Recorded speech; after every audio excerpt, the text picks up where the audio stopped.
সাবেক প্রধানমন্ত্রী শেখ হাসিনা কয়েকটি গোয়েন্দা সংস্থা এবং অজ্ঞাতনামা বেশ কয়েকজনের বিরুদ্ধে আন্তর্জাতিক অপরাধ ট্রাইব্যুনালে গুমের অভিযোগ দায়ের করেছেন চট্টগ্রামের আঞ্চলিক দল ইউপিডিএফ এর নেতা মাইকেল চাকমা।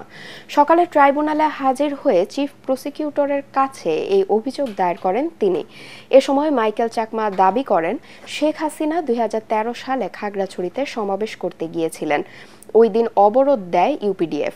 সেদিন সমাবেশে যারা অবরোধ দিয়েছে তাদের দেখে নেবার হুমকি দেন সাবেক প্রধানমন্ত্রী।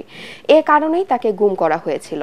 আন্তর্জাতিক অপরাধ ট্রাইব্যুনালের চিফ প্রসিকিউটর তাজুল ইসলাম জানিয়েছেন, মাইকেল চাকমার মৌখিক অভিযোগটি আমলে নেওয়া হয়েছে। পরবর্তীতে প্রমাণসহ এটি লিখিত আকারে নেওয়া হবে।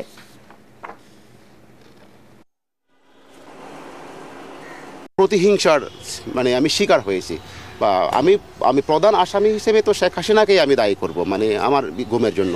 এবং সে এবং তার সাথে যারা আরও জড়িত ছিল এবং তাকে যারা সহযোগিতা করেছে বা তার সাথে যারা এই গুমের সাথে জড়িত ছিল তাদের বিরুদ্ধে আমি অভিযোগ দেব।